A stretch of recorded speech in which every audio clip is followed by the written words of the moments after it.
Assalamualaikum warahmatullahi wabarakatuh. Perkenalkan, nama saya Nur Fadila, NIM 091084190007 kelas A semester 6 Ilmu Administrasi Publik Universitas Muhammadiyah Silindre Rapang.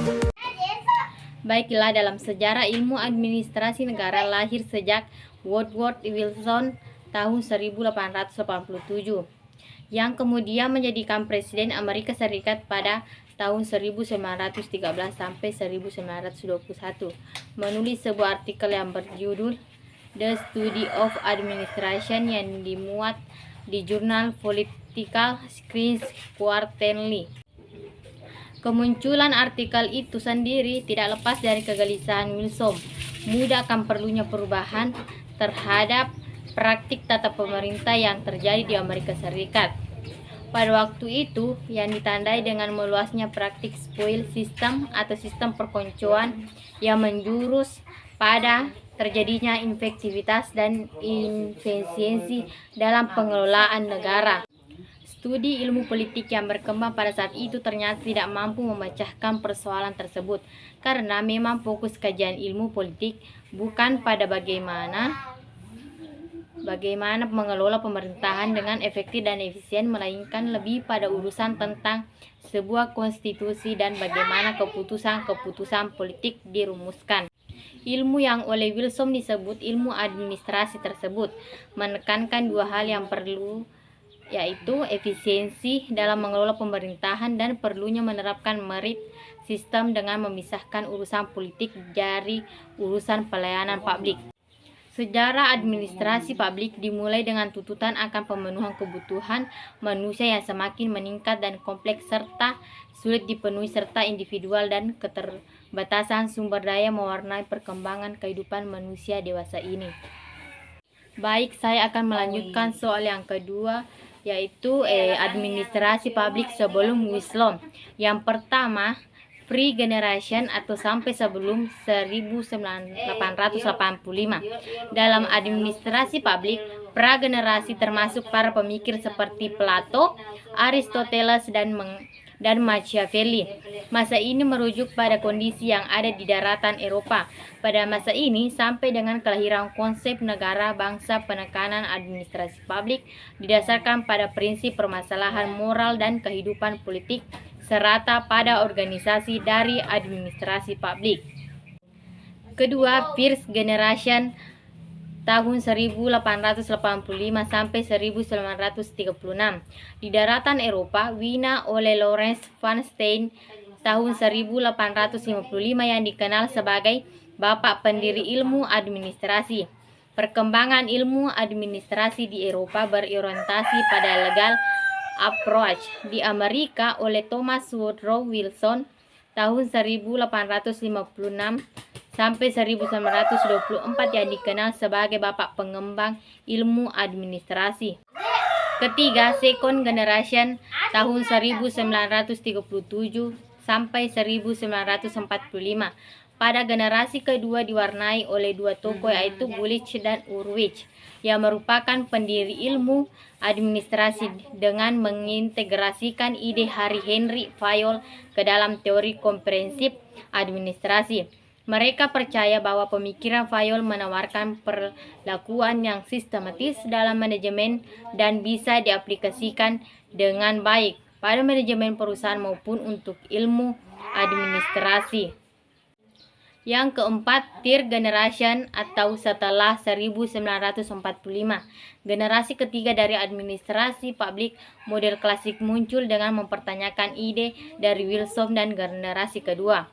Pada awalnya, pembedaan politik dan administrasi sangat dipertimbangkan oleh generasi ketiga. Namun demikian, diskusi terus berlanjut. Baik, soal ketiga yaitu pergeseran paradigma. Paradigma ada 5. Yang pertama, paradigma 1 atau disebut dengan dikotomi politik administrasi tahun 1900 sampai 1926. Frank J. Goodnow dan Leonard D. White dalam bukunya Politics and Administration menyatakan dua fungsi pokok dari pemerintah yang berbeda, yaitu fungsi politik yang melahirkan kebijakan atau keinginan negara, Yang kedua, fungsi administrasi yang berhubungan dengan pelaksanaan kebijakan negara.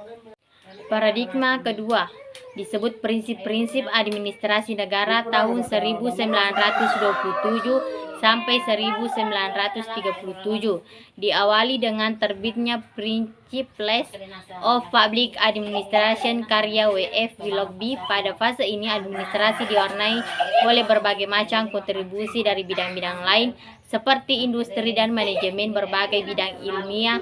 Inilah yang membawa dampak yang besar pada timbulnya prinsip-prinsip administrasi. Paradigma ketiga yang disebut administrasi negara sebagai ilmu politik tahun 1950 sampai 1970.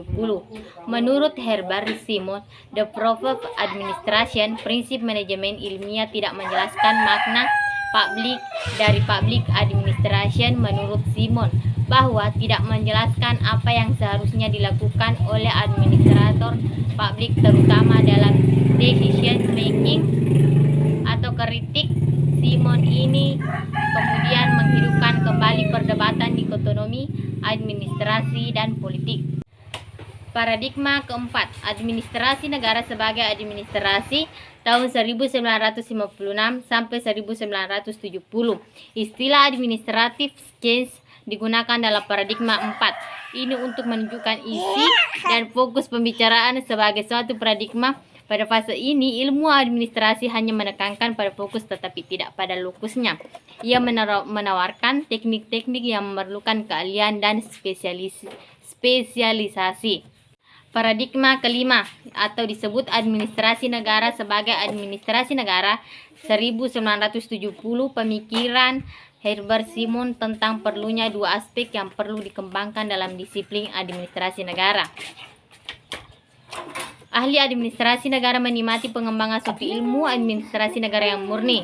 Satu kelompok yang lebih besar meminati persoalan-persoalan mengenai kebijaksanaan publik. Baik, soal keempat yaitu pengaruh pengetahuan ilmu teknologi. Jadi, dalam mempercepat dan memudahkan proses informasi dan distribusi di bidang ekonomi, dapat meningkatkan produksi, memberikan manfaat dan kemudian untuk manusia menambah ilmu pengetahuan. Fungsi pelayanan publik menjadi salah satu fokus perhatian dalam peningkatan kinerja instansi pemerintah daerah. Peningkatan kinerja dapat dilakukan melalui sarana yang digunakan, salah satunya dengan memanfaatkan perkembangan teknologi informasi dan komunikasi atau TIK.